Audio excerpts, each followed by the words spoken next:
Matamu padang ilalang, di tengahnya sebuah sendang. Bulu matamu padang ilalang, di tengahnya sebuah sendang. Kata sebuah dongeng, dulu ada seorang musafir datang betapa untuk membuktikan apakah benar wajah bulan bisa disentuh lewat dasar sendang.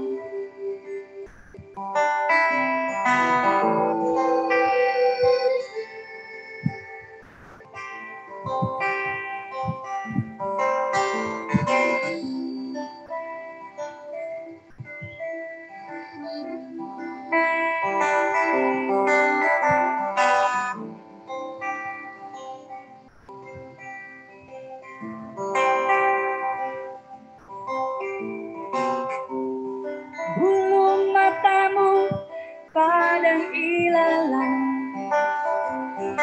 di tengahnya sebuah sendang. Bulu matamu padang ilalang, di tengahnya sebuah sendang. Ia tak percaya, maka ia menyelam. Tubuhnya tenggelam dan hilang di arus bahari dalam. Arwahnya menjelma jadi pusaran air berwarna hitam.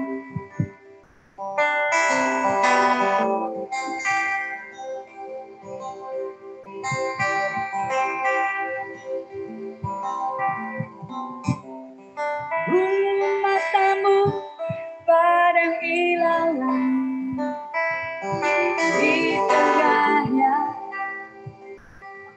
sebuah sendang. Bulu matamu padang ilalang, di tengahnya sebuah sendang. Bulu matamu padang ilalang. Oke, rekan-rekan, sore hari ini kita akan berbicara tema yang baru, yaitu menulis kisah hidup orang lain. Sebelum UTS, kita sudah banyak berbicara tentang narasi diri, belajar untuk mengungkapkan kisah atau narasi autobiografis kita. Nah, setelah UTS ini, kita akan memberikan perhatian pada kisah hidup orang lain. Dan ini tentu punya alasan ya, teman-teman dan para penyair sendiri sudah banyak berbicara, ini sekaligus autokritik terhadap kehidupan mereka, bahwa kadang-kadang para penyair itu sibuk dengan hidupnya sendiri. Maka puisi kemudian didakwa hanya menjadi curahan hati para pengarangnya. Dan bisa jadi puisi itu hanya menjadi tempat menumpahkan perasaan-perasaannya tanpa terkait sama sekali dengan kehidupan sosial yang ada di sekitarnya. Nah, kita mau belajar dari beberapa penyair, salah satunya adalah Mas Jokpin ya, Joko Pinurbo. Terutama kalau kalian mengikuti Instagramnya Mas Jokpin, sekarang ini lagi banyak banget teman-teman diundang untuk banyak kesempatan. Jadi kita sedang berbicara dengan seorang penyair yang sekarang ini lagi hits banget dalam konteks Indonesia, dan ada banyak acara yang kalian bisa ikuti ya secara gratis. Nah, salah satu ungkapan yang beliau pernah sampaikan adalah penyair itu adalah bagian dari warga negara. Nah, gimana Mas Joko Pinurbo itu mengolah ya? Nah, sekarang kita mulai dengan salah satu puisinya Mas Joko Pinurbo. Sekarang saya minta Mbak siapa ya? Mbak Mora. Coba dong Mbak Mora dibaca puisinya Mas Jokpin yang ada di sini ya. Tidak ada di teks kalian ya. Laki-laki saya Romo. Oh, saya kok selalu keliru ya. Di tempat saya itu ada juga Mora ya, si Mora. Iya, itu semester kemarin ya Romo ya. Oke. Silakan Mora. Kamu... Dari buku yang menarasikan itu dari Joko Pinurbo, saya sangat tertarik kepada puisinya Joko Pinurbo yang kepada puisi Romo. Oke, sebelum kita kepada puisi, kamu baca dulu Ambulans ya. Yang mana Romo? Yang ada di layarmu. Oh iya, sebentar Romo. Oke, Ambulans. Negara meraung-raung menjemput warganya yang terlantar dan terlambat dia selamatkan. Joko Pinurbo 2021. Oke, puisinya pendek banget. Kalau kamu membaca puisi ini, kira-kira apa sih yang menarik dari puisi yang kelihatannya seperti berita ini ya? It sounds like a news ya. Silakan Mora. Oke, jika saya membaca ini, hal yang menarik itu pasti ya Romo ya. Apalagi saat ini gitu. Saya akan teringat jalanan Romo, di mana ketika PPKM kemarin itu pasti seliwer-seliwer gitu ambulan tuh hampir 15 menit sekali malah ya lewat itu dekat rumah gitu. Dan itu sangat memorial banget lah gitu. Sangat mengena banget jika membaca ini akan apa ya? Langsung terstigma kepada kejadian tersebut gitu. Oke, Mora sendiri ya, ketika ambulans itu meraung-raung ya, menjemput warganya, kamu sendiri terpikir nggak sih nulis puisi tentang ambulans gitu? Atau kamu tadi bilang kan itu ya, kamu bilang bahwa ini sesuatu yang berarti tidak hanya untuk Mas Jokpin, melainkan juga untuk kamu ya, yang berada di sekitar lokasi itu. Kalau kamu sendiri mungkin tidak dalam bentuk puisi ya, atau belum dalam bentuk puisi ya.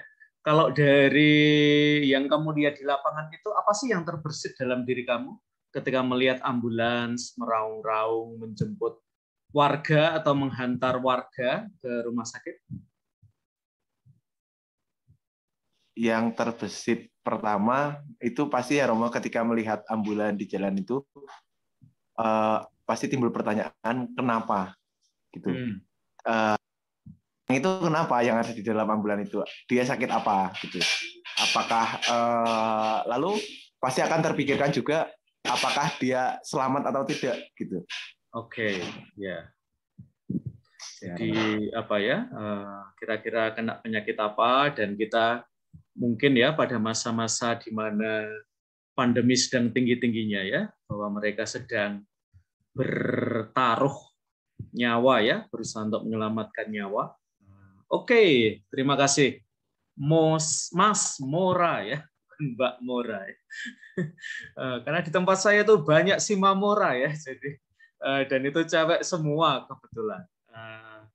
Suster Viani, ya Romo. Bersit apa sih Suster kalau terutama mendengar raungan ambulans beberapa waktu terakhir, yang kalau dari seseorang yang belajar dari ilmu yang lain ya, itu punya arti apa sih Suster? Ya Romo, ketika suara ambulans itu kan menjadi sesuatu yang berbeda di masa PPKM kemarin ya Romo, sampai hari ini sebenarnya. Ketika misalnya di jalan dengar ambulans itu, lalu yang terbesit adalah ada keluarga yang kehilangan, ada keluarga yang bersedih, entah itu dalam konteks dia dijemput karena positif COVID atau meninggal dunia bahkan. Tapi pasti ada yang kehilangan, ada yang sedih, ada yang berduka. Ada tangisan di balik raungan sirene ambulans itu. Itu sih yang terbesit spontan. Oke, kalau buat suster, pengalaman kematian karena COVID-19 ya, itu pengalaman yang jauh, pengalaman yang dekat, mungkin pengalaman bahkan yang sangat personal selama masa pandemi ini, suster? Iya Romo, di bulan Januari itu ada 2 suster kami yang meninggal karena COVID. Ya sebenarnya saya sendiri tidak merasa terlalu gimana ya, karena di Probolinggo kejadiannya. Tetapi ketika di bulan Juli saya ke Probolinggo, lalu dengar cerita dari para suster di sana itu, saya membayangkan betapa ngerinya situasi saat itu. Ketika waktu itu di Januari saya nggak terlalu gimana-gimana gitu ya, tetapi ketika mendengar langsung dari mereka, bagaimana lalu suasana menjadi sangat horor, terus juga ada beberapa suster yang terpapar, itu menjadi saya langsung, segitunya ya. Kengerian itu tuh segitu segitu nyatanya gitu loh.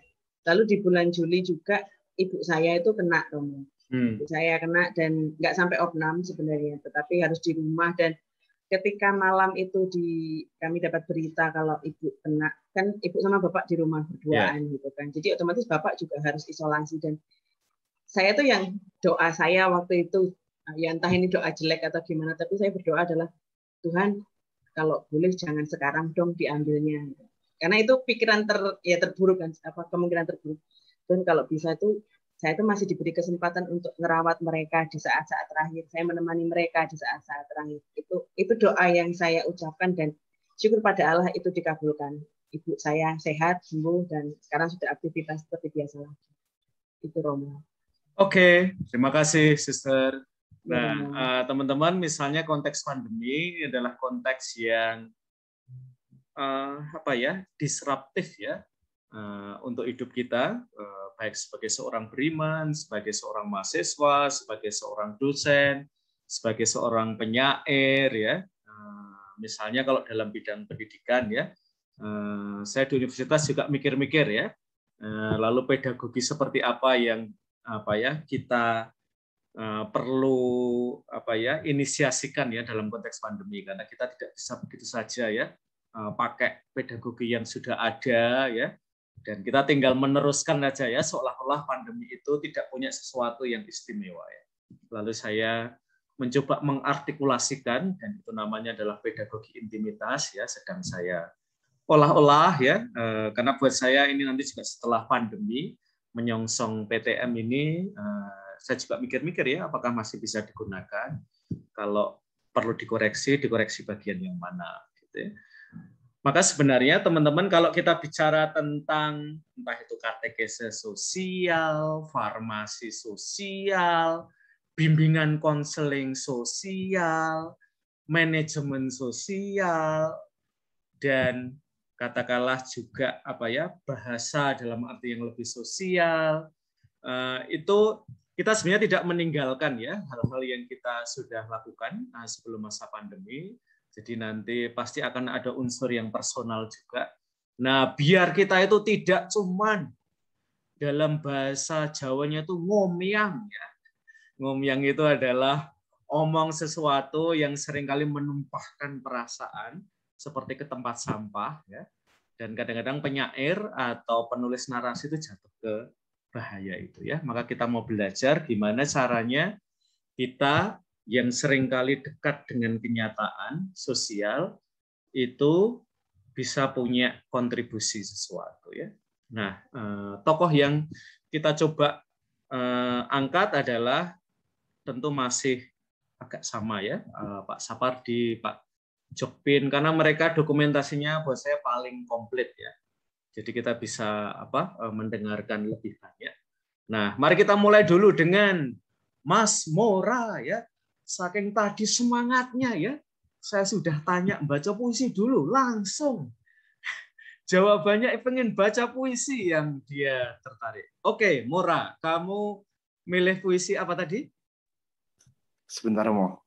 Tadi itu milih puisi kepada sebuah puisi, Romo. Kepada sebuah puisi. Coba dibaca dong, Mora. Sebentar, Romo. Dan mengapa puisi itu membantu kamu untuk lebih peka ya terhadap konteks sosial yang ada di sekitar kita. Silahkan, Mora. Iya, Romo, sebentar. Sedang membuka ininya, Romo. Oke, saya coba buka juga, siapa tahu saya kepada puisi. Ya, sebentar ya. Oh ya, ini puisi paling panjang dari Joko Pinurbo ya. Ya, Romo. Ini mungkin butuh waktu. Ya, sebentar ya. Saya coba Kepada sebuah puisi ya. Ya. Kau adalah mata, aku air matamu. Joko Pinurbo 2003. Oke. Ini salah satu puisi yang saya juga senang ya. Tapi saya selalu kesulitan untuk menerangkan mengapa saya senang dengan puisi itu ya. Nah, sekarang kita punya Mora yang bisa membantu ya. Apa sih yang menurut kamu istimewa dari puisi ini, Mas Mora? Yang utama sih, Romo ya, yang sangat istimewa karena panjangnya puisi itu sangat panjang ya, Romo. Oke, panjangnya. Itu. Jangan coba-coba untuk mata kuliah ini ya, teman-teman. Saya belum sekali bermas Joko Pinurbo atau Sapardi ya. Kalau kalian nulis puisi 2 baris ya, saya nanti mikirnya bocah ini apa baru bangun jam 5 pagi, lalu jam 6 harus submit papernya ya. Oke. Jadi pendeknya ya. Apa yang membuat yang pendek itu istimewa? Terlebih di sini, Romo. Kau adalah mata, aku air matamu. Jadi kalau saya itu awalnya terpikir dari ibu saya, Romo. Jadi mengandaikan bahwa ibu saya itu adalah sebuah mata ya, dan saya air matanya. Kadang saya tuh suka bikin dia nangis lah gitu, Romo. Maksudnya belum bisa menjadi yang seperti yang ibu saya inginkan gitu. Kadang kan air mata itu kan keluar karena kesedihan ya, Romo. Karena melihat sesuatu yang sedih, mengharukan juga gitu. Jadi terkadang ya saya belum bisa menjadi apa yang seperti ibu saya inginkan. Dan itu menurut saya itu adalah saya adalah air mata dari ibu saya. Seperti itu, Romo. Oke, saya adalah air mata dari ibu saya. Kalau Mora sendiri mencoba menjadi Mas Joko Pinurbo ya, kok enggak hati, enggak bibir, atau kaki, atau apa ya, organ tubuh yang lain ya? Mengapa menurut Mora mata itu istimewa ya? Ya, menurut saya mata itu istimewa dikarenakan Romo? Kalau misalkan mungkin kalau aku mencoba ngobrol gitu ya sama seseorang gitu, mungkin dari omongan, dari mulut dia bisa berbohong gitu, Romo. Tapi biasanya tidak dari mata gitu, Romo. Karena mata itu biasanya nggak mungkin bohong karena kelihatan lagi gitu, Romo. Kalau misalkan dia lagi sedih, ya kelihatan dari matanya tuh sedih gitu, menggambarkan sedih. Walaupun mulut bilang saya nggak sedih, tapi ya terlihat dari matanya kalau seseorang itu sedang sedih. Seperti itu, Romo. Oke ya, jadi mata nanti juga mungkin karena hati itu sudah sangat familiar ya, sebagai salah satu organ tubuh yang sudah banyak digunakan ya, apalagi dalam puisi. Dan salah satu yang dilakukan oleh Mas Jokpin adalah mencoba mencari kita sebut aja anggota tubuh yang lain ya. Dan yang dia temukan adalah mata, dan seperti tadi yang dikatakan Mora ya, ketika kamu menerangkan ini saya teringat pada film Wonder ya. Kalau kamu ingin melihat seseorang dalam kejujurannya, just look ya, lihatlah terutama matanya ya. Dan kalau di film itu juga lihatlah kakinya ya, karena kecemasan, kenyamanan itu terlihat dalam gerak kaki ya. Maka cara dia berkomunikasi itu dia selalu melihat kaki orang. Karena mungkin melihat mata sudah dipandang biasa ya. Jadi kalau kamu melihat seseorang, lihatlah kaki seseorang. Dan itu akan bicara sesuatu kepadamu.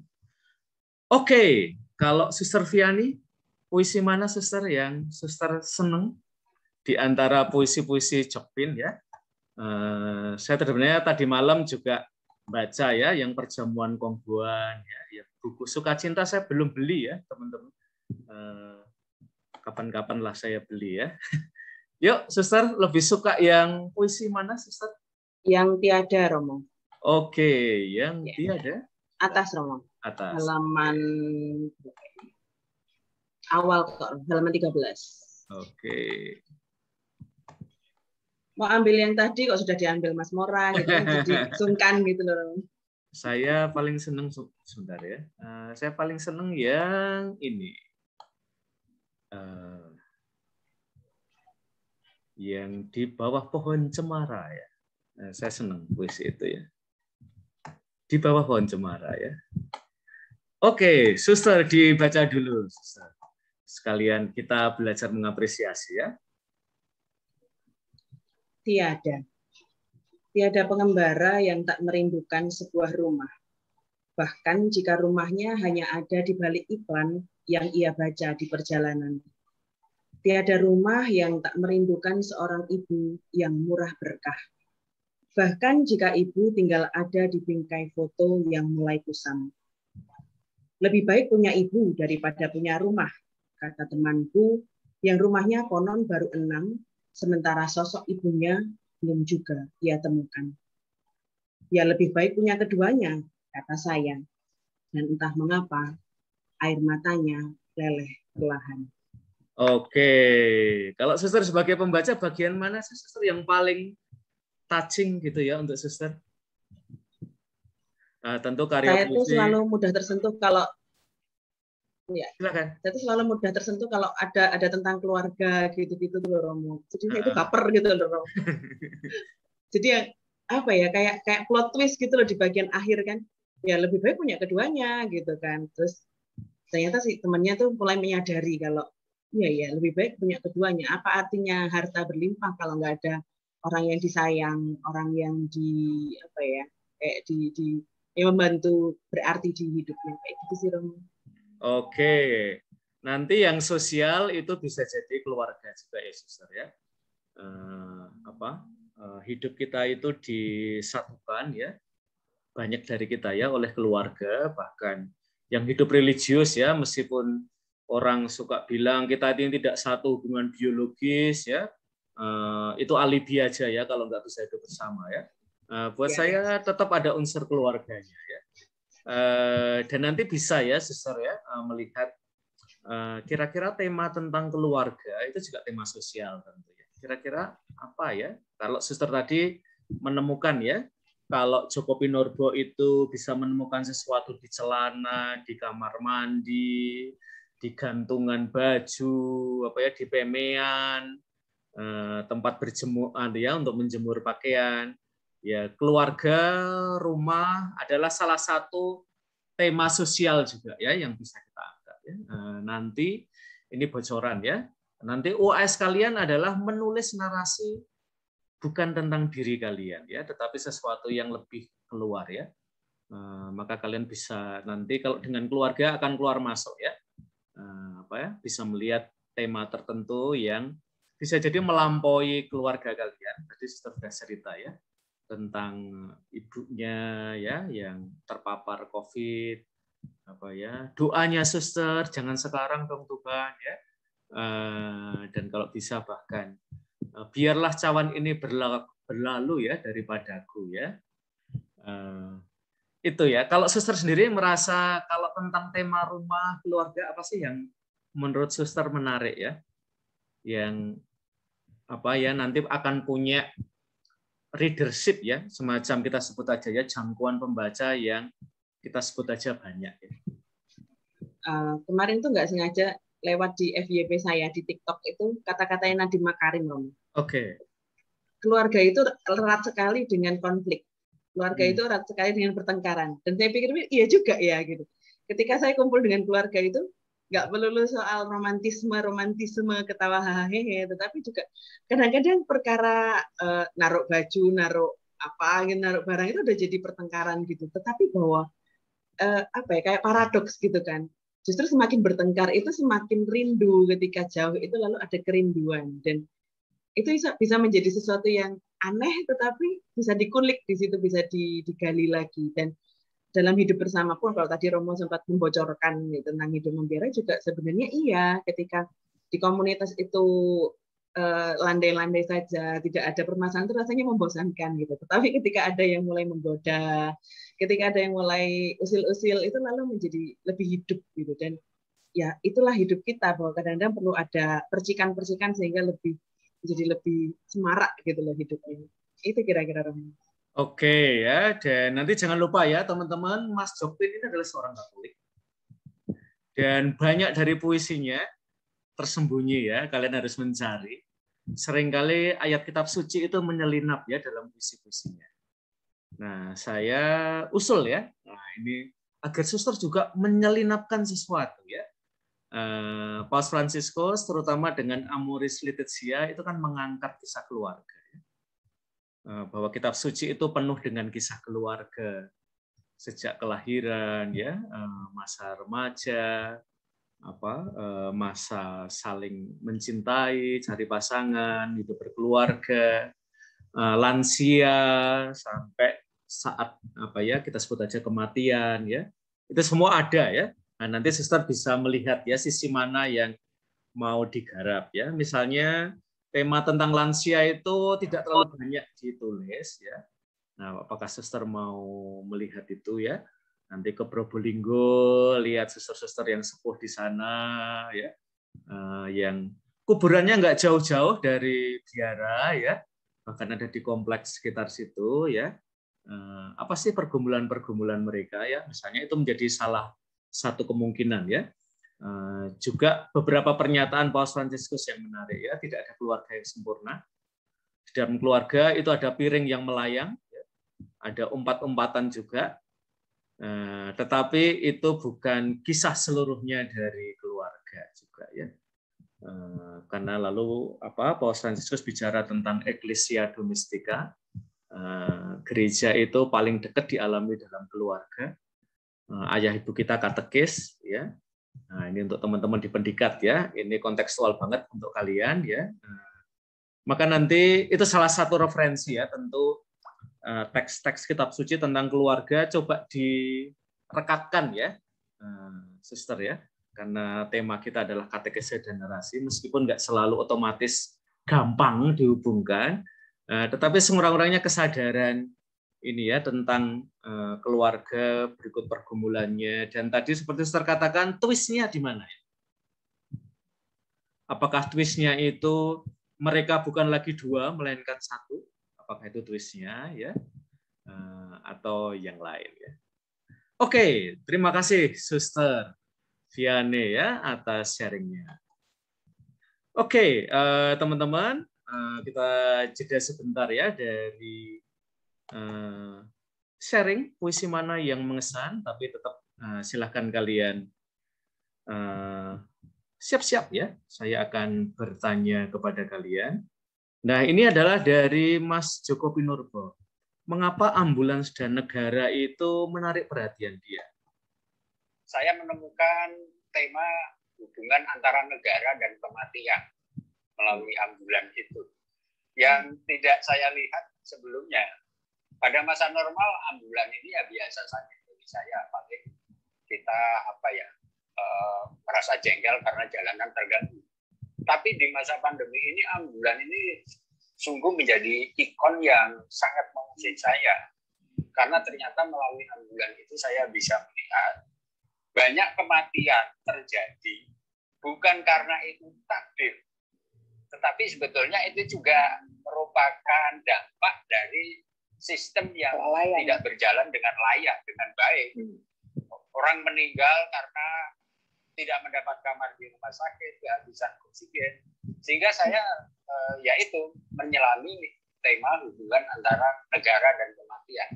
Tidak lagi kita bisa mengkambing hitamkan Tuhan bahwa itu takdir, banyak kematian yang sebetulnya bisa dicegah jika sistem yang dibangun oleh pemerintah, oleh negara itu berjalan dengan baik. Saya kira itu. Oke, jadi ini mulai ya kritik sosial. Nah, ada uraian pendek juga Mas Jokpin dengan Mbak Inggit Putria Marga ya, yang akan membantu kita untuk semakin masuk ke konteks sosial. Penyair gitu, menjaga supaya mereka itu tetap relevan di setiap zamannya. Mungkin dari Kak Inggit dulu. Ya itu, mungkin dengan menyadari itu tadi, bahwa puisi itu memang tidak untuk terlalu banyak omong. Gitu sih. Jadi kalau puisi penyairnya, dalam puisinya sudah terlalu banyak jargon, sudah terlalu banyak menggunakan kata sifat, sudah terlalu verbal menyampaikan pikirannya, menurutku dia sudah mengingkari sifat puisi itu sendiri, dan pada saat itu ya dia sudah tidak relevan lagi. Dari Mas Jokpin? Iya, saya ingin mengatakannya dengan secara lain. Kita ini kan sekarang hidup di tengah situasi di mana daya kontemplasi masyarakat itu makin melemah. Daya kontemplasi itu sudah tergerus oleh budaya verbalistis, istilahnya Inggit itu banyak omong, banyak jargon, banyak slogan, tetapi juga oleh perkembangan teknologi informasi dan komunikasi lewat media sosial misalnya. Ya. Nah, salah satu fungsi yang bisa diberikan oleh puisi kepada kita adalah membuka kembali, menciptakan kembali ruang kontemplasi, ruang yang hening, supaya orang bisa ambil jeda sejenak, lalu dia bisa lebih menyelami mana yang lebih hakiki dalam hidup ini, mana yang artifisial, mana yang substansial. Dan itu yang paling tidak ya dilakukan oleh para penyair, oleh saya sendiri misalnya, oleh ini juga.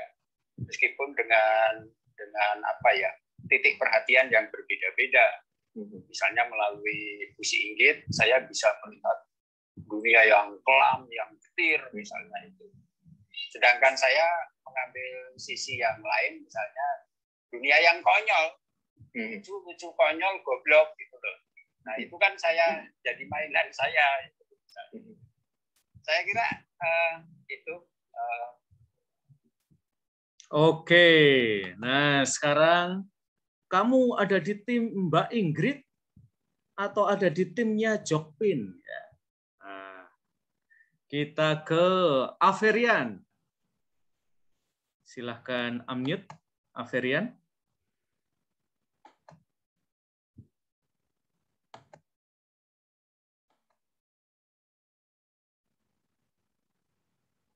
Ya, Averian, apakah ada? Oke, kita ke Mbak Martina Dabuke. Mbak Martina, kamu ada? Halo, Romo. Ya, kamu sendiri, kita membayangkan ya, kamu juga membaca kamu punya kesadaran tertentu ya tentang situasi sosial dari kamu.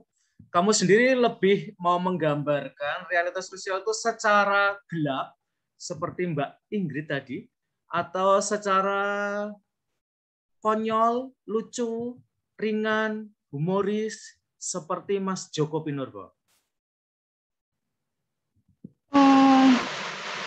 Mungkin saya akan menggambarkan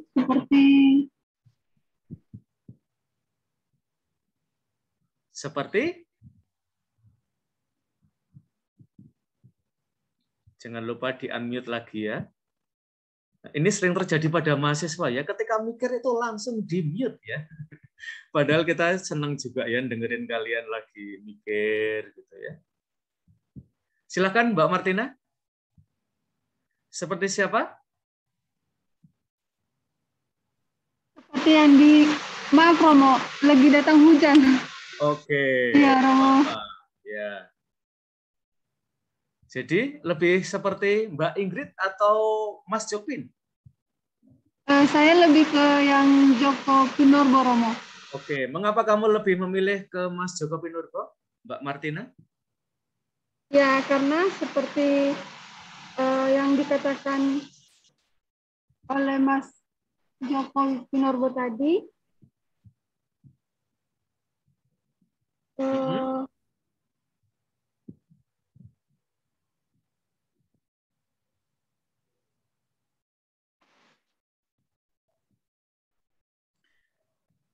Oke, mungkin Mbak Martina sedang menikmati ya hujan di bulan Oktober ya, sampai speechless ya, saking hujannya itu apa ya mendatangkan rindu ya.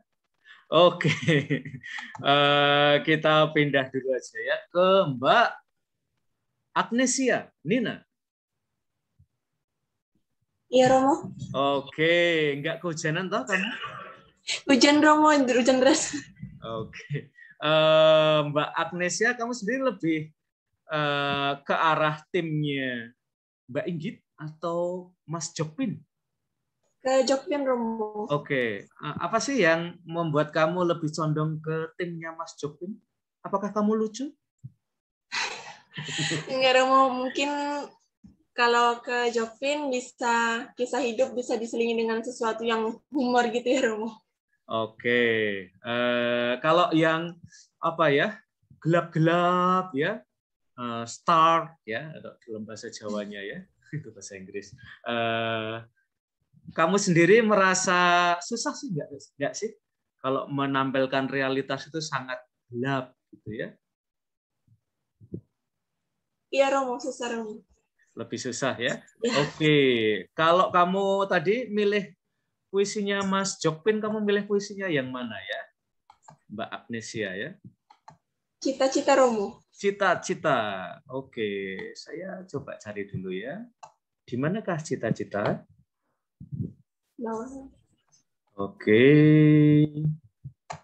Oke. Kamu sama ya dengan Suster Viani ya? Kamu mau baca lagi atau kamu merasa kayaknya bacaannya Suster tadi udah bagus? Beda, Romo. Oh beda ya? Waduh, ini sama di rumahnya aja, Romo. Oh, di rumahnya, maka saya juga sudah ada kata rumahnya ya. Yuk, cita-cita dibaca dulu, Mbak Agnesia. Setelah punya rumah, apa cita-citamu?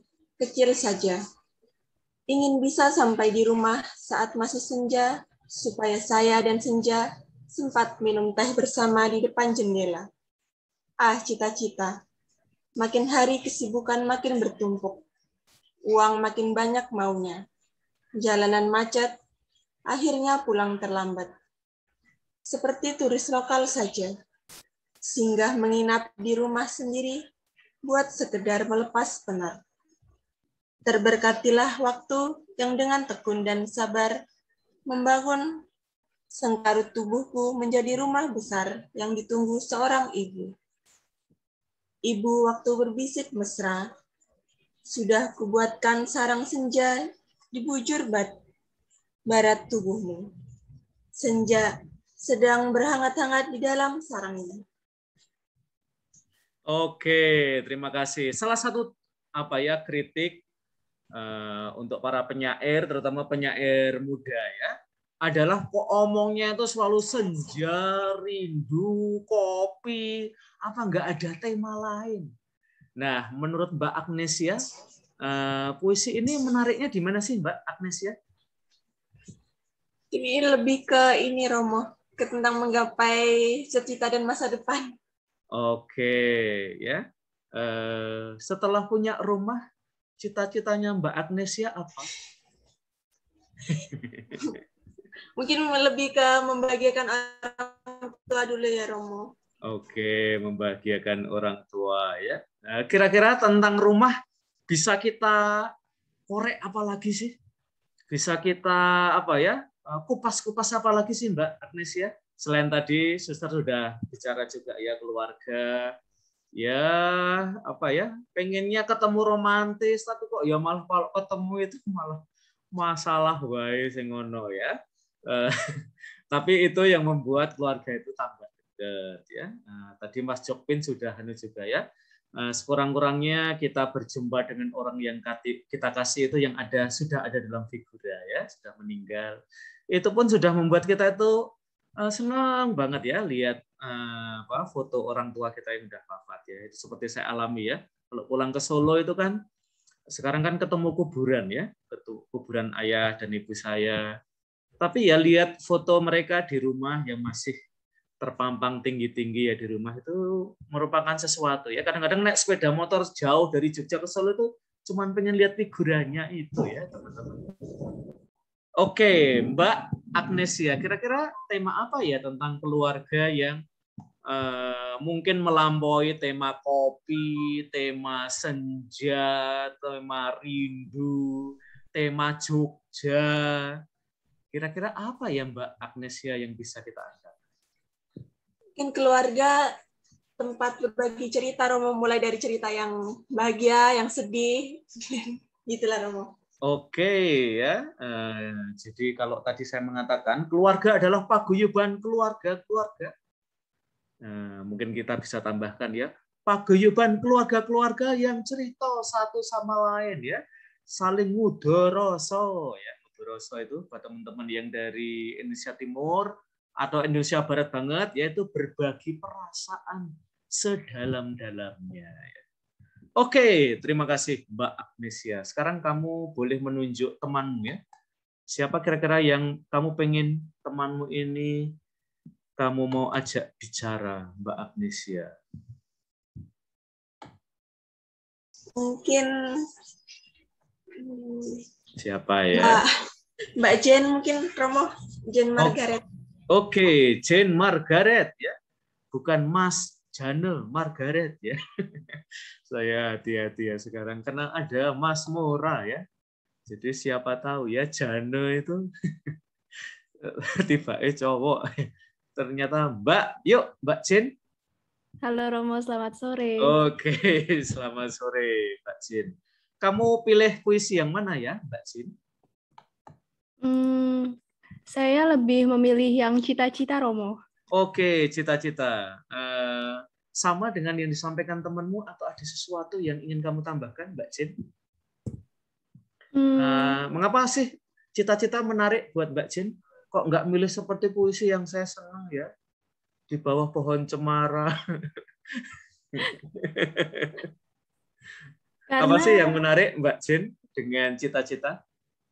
Karena itu impian semua orang, Romo. Jadi pasti semua orang akan berfokus untuk mencapai cita-cita yang ingin dicapainya. Kalau misalnya sekarang ini ya Mbak Jen, kamu nulis puisi cita-cita ya, kira-kira kamu mau nulis yang ingin kamu jadikan tulisnya apa ya?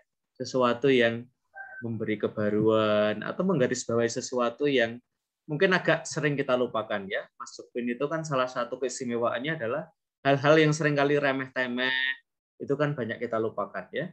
Lalu beliau mengangkat lagi, memberi arti baru ya. Kalau Mbak Jen, kira-kira apa ya yang ingin kamu tambahkan kalau misalnya omong tentang cita-cita? Untuk saat ini fokus saya setelah menyelesaikan kuliah, bekerja lalu bisa paling tidak menghidupi diri saya sendiri, setelah itu bisa membahagiakan orang tua. Oke ya, jadi lebih ini ya melampaui ya. Seringkali kan kita ketika kita sudah mendapatkan ijazah, kita segera mencari ijabsah ya. Kita oke ya, jadi karir ya. Lalu semacam apa ya, ya karir ya untuk diri, lalu orang lain ya, ini juga sebuah ruang yang sangat lapang ya Mbak Jen ya, nanti silahkan dieksplorasi kira-kira apa yang bisa saya angkat ya. Oke, nah sekarang kita ingin belajar dari Mas Jokpin dan Pak Sapardi ya, karena ternyata enggak gampang loh ya. Sebentar ya. Oke. Mengapa? Sebentar ya. Sebentar teman-teman. Kelihatannya ada yang error dalam diri saya ya, dalam diri PowerPoint saya. Artinya tidak sependek itu. Saya ingin kita belajar dari ini ya.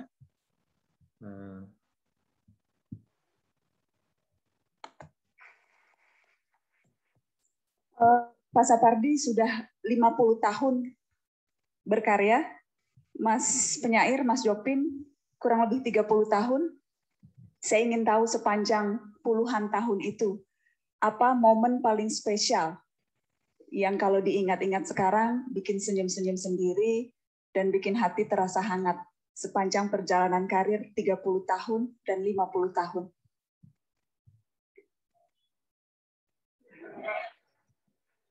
Itu pause, biar dramatis. Jeng-jeng, Mas penyair. Saya dulu ya. Wah, iya dong. Apa ya yang paling mengesan itu? Yang paling mengesan ya ketika buku puisi saya Celana terbit. Itu karena saya sebetulnya tidak sengaja menerbitkan buku itu. Jadi pada waktu itu kan saya sudah lama menyair, belum punya buku, dan saya ragu apakah saya akan terus jadi penyair atau tidak. Nah, suatu saat ada penerbit kecil di Magelang, punyanya Dorothea Rosa Herliani, coba puisi-puisimu dikumpulkan. Lalu saya serahkan begitu saja, puisi itu masih ketikan manual dan tidak saya atur. Terserahlah mau diterbitkan seperti apa. Jadi akhirnya buku itu jadi dan banyak salah cetaknya. Nah, itu. Jadi buku itu banyak salah cetaknya, juga urutan puisinya tidak karuan. Saya tidak berpikir ternyata itu membawa berkah. Jadi suatu saat Pak Sapardi memberitahu saya, bukumu menang. Wah, ternyata buku yang salah cetak itu yang membawa berkah bagi saya. Nah, ini saya sangat terkesan karena jadi buku puisi saya Celana yang beredar itu adalah buku puisi yang banyak salah cetaknya. Misalnya begini, ketika Hari Aveling menerjemahkan kan dia sempat bingung karena ada sebotol bir, tercetaknya sebotol bibir gitu loh.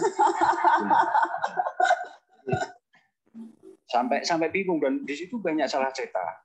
Makanya itu momen yang paling mengesan. Wah, ini ternyata buku yang salah cetak itu yang membawa keberuntungan bagi saya. Nah, sejak Celana udah saya merasa wah, ini saya oke lah jadi penyair. Lalu saya kembangkan menjadi sarung, kembangkan menjadi kamar mandi. Kalau saya tidak menemukan celana, saya tidak menemukan sarung, tidak menemukan kamar mandi, tidak menemukan asu gitu loh. Nah, ini penemuan celana ini yang menurut saya ini sesuatu yang wah luar biasa. Saya sendiri heran waktu itu. Kalau tidak salah momennya hanya sederhana. Saya kan harus menghadiri suatu acara. Saya harus beli celana. Ya, saya keliling itu tidak ada yang ukurannya itu pas itu loh. Sangat susah itu loh. Semua itu longgar untuk pinggang saya. Ya udah, saya nggak dapat celananya, tapi malah dapat puisi. Itu aja. Kita kasih tepuk tangan dong, Joko Pinurbo. Celana kamar mandi kuburan tiang jemuran. Prof. Sapardi, 50 tahun. Adakah momen yang paling diingat? Ya, tadi sudah ada saya sedang berbicara di depan orang-orang yang harimau-harimau itu, ada Gunawan Muhammad, ada Ayeng Rofiqi, ada Taufik Ismail yang waktu itu masih remaja semua, dan karang-karang. Tiba-tiba muncul utusan dari Yehan dari Bandung itu memberikan bukunya. Dan itu luar biasa bagi saya.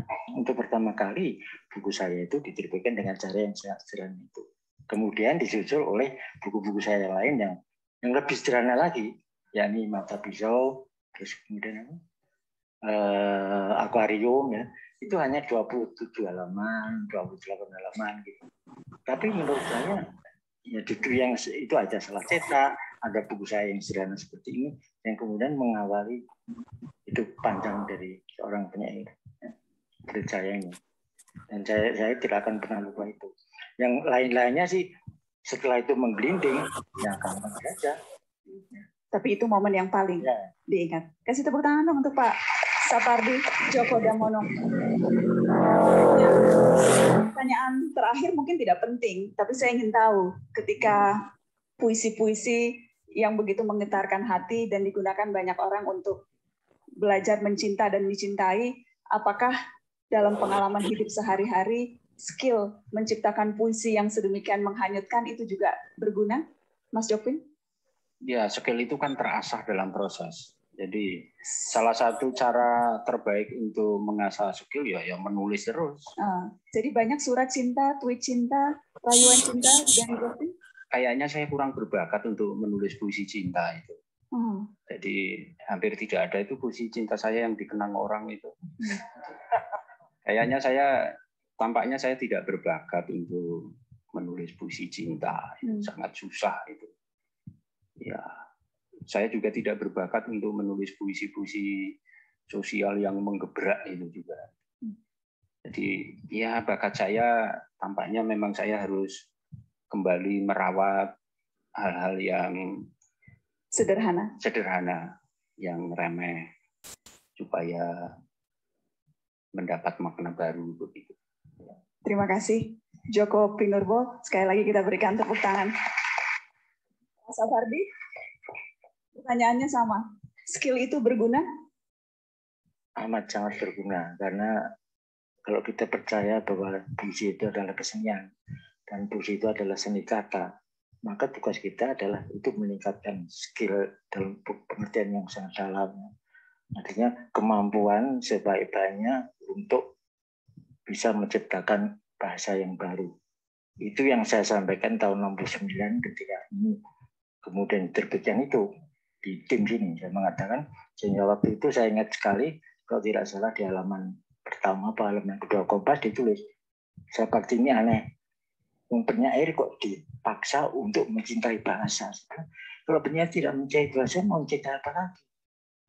Jadi bagi saya skill itu harus terus ditingkatkan, dan bahasa itu cepat sekali berkembang. Anda tahu, bahasa itu cepat sekali berkembang. Kata-kata baru malu segala macam. Nah, penyair itu harus menghadapi semacam itu. Bagaimana dia bisa mengolah itu semua menjadi tulisan-tulisan yang tidak cengeng, tulisan tidak marah, tulisan yang tidak menyinggung perasaan orang dan segala macam, tapi bisa memberikan kebahagiaan. Ini yang susahnya minta ampun. Ya, karena itu itu memerlukan ketahanan yang luar biasa. Belajar bahasa itu bukan belajar mengembangkan bahasa itu adalah tugas penyair satu-satunya, tidak ada lagi. Tidak ada negara runtuh karena penyair, nggak ada. Ya, puisi korupsi habis karena penyair, nggak ada. Jadi kalaupun ada jasa penyair itu karena dia menciptakan bahasa yang baru, titik, nggak ada lagi. Penyair itu tidak pernah membuat revolusi atau membuat apa, mereka nggak pernah penyair. Saya katakan itu bohong, nggak mungkin menuntut penyair seperti itu. Yang dituntut oleh penyair adalah kepada penyair adalah bagaimana dia bisa menciptakan bahasa baru yang segar, yang setiap harinya jadi disampaikan itu, dia mengawal itu jadi berantakan karena sudah jadi klise semua. Kalau diucapkan nggak ada maknanya. Nah, di dalam puisi bahasa yang semacam itu tuh ditata ulang, ditambah lagi, dan menjadi semakin lama semakin modern. Itulah sebabnya dalam perkembangan puisi bahasa yang digunakan oleh Amir Hamzah, kata Raja puisi Punjabi Baru, sangat berbeda dengan Khairi Anwar, sangat berbeda.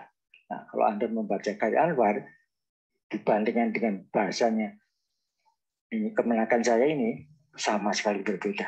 Ya, tidak mungkin Khairi Anwar menulis ada burung dalam celana, ini mana ada itu? Tidak mungkin. Ya. Sama dengan ketika tahun 2004 ada seorang penyair muda yang sangat berbakat itu tiba-tiba menulis puisi namanya apa namanya? Mereka bilang kamu apa? Bukan istirahat. Ya, judulnya? Bukan. Sebenarnya aku bajingan apa gitu. Ya. Biarin. Itu nggak ada tuh, nggak mungkin dia nulis biarin, nggak mungkin gitu loh. Jadi dengan demikian maka penyair itu ditulis dengan bahasa yang hidup, yang sehari-hari, bukan bahasa buku. Kalau Anda nulis puisi dengan bahasa buku, itu jangan baru kembali jangan baru. Sekarang bahasa itu beredar sangat cepat, dan beredarnya itu tidak hanya di dalam masyarakat, di dalam benda yang aneh yang disebut komputer itu, di dalam benda yang aneh yang setiap hari Anda pencet itu, ya, itu semua menantang Anda untuk memasak itu semua menjadi bahasa baru yang luar biasa. Dan itu yang dilakukan oleh penyair-penyair muda sekarang. Itu yang luar biasa, yang tidak mungkin bisa dikerjakan oleh saya atau oleh Rendra pada zaman dulu. Kebetulan saja Rendra dan saya dan Glenn itu bisa membaca kemana-mana ada dalam, tapi kalau tidak, nggak bisa.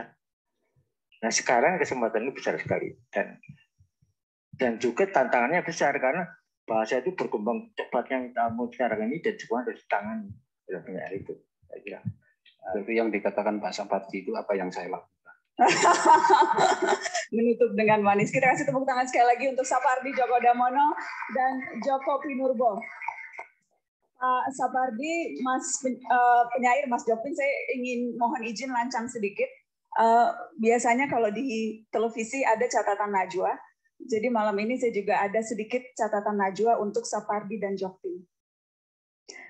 Ada penyair yang masyhur karena hujan, ada penyair yang kondang karena jemuran.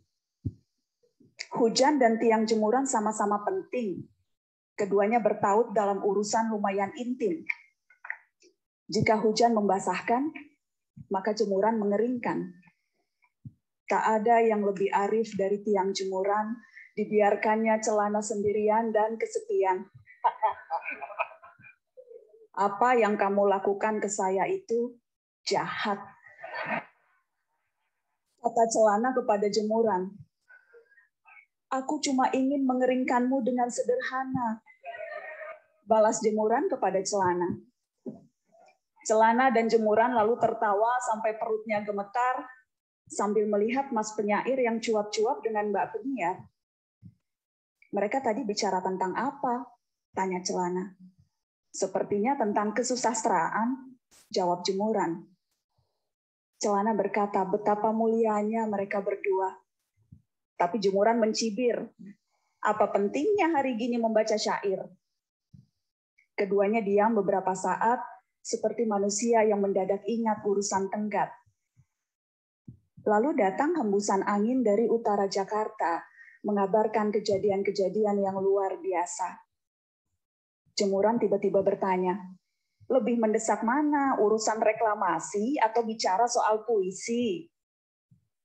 Celana terdiam dalam senyap yang liat, berbagai tanya tiba-tiba mendekat. Sambil berjalan ke kamar mandi, jemuran nyeletuk tentang hakikat puisi yang bisa bicara soal hujan di bulan Juni hingga hidup buruh di tanggal 1 Mei. Sebab puisi dapat menampung segala sesuatu, dari yang syahdu dan syarat sendu. Tentang persoalan yang dianggap perlu, sambil meninju diktator berkepala batu. Celana dan jemuran kembali riang dan gembira, lalu pergi bersama ke Pasar Santa untuk memborong buku-buku sastra. Terima kasih sudah hadir dalam Rare Conversation Sapardi dan Djoko Pinurbo. Sekali lagi boleh kita berikan sambutan. Terima kasih sekali lagi Mas penyair. Prof. Sapardi, terima kasih atas waktunya, dan terima kasih kepada Rumah Muara yang sudah memberikan kesempatan langka untuk berbincang dengan dua maestro kita. Sapardi Djoko Damono, Djoko Pinurbo.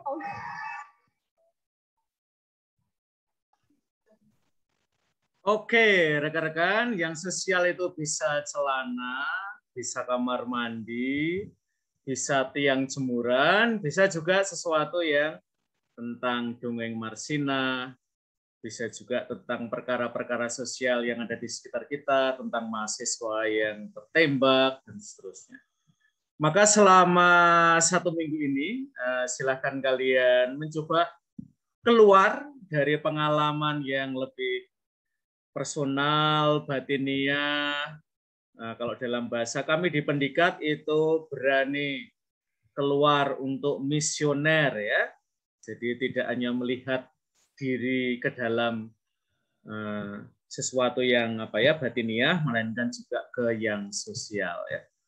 Silahkan mulai menemukan tema-tema yang menurut kalian bergejolak dalam masyarakat kita, dan meskipun seperti kata Pak Sapardi, mungkin kita tidak akan membuat revolusi dengan puisi-puisi kita, sekurang-kurangnya kita menyuarakan, ya, mereka yang barangkali perlu kita suarakan karena mereka terbungkam atau bahkan dibungkam.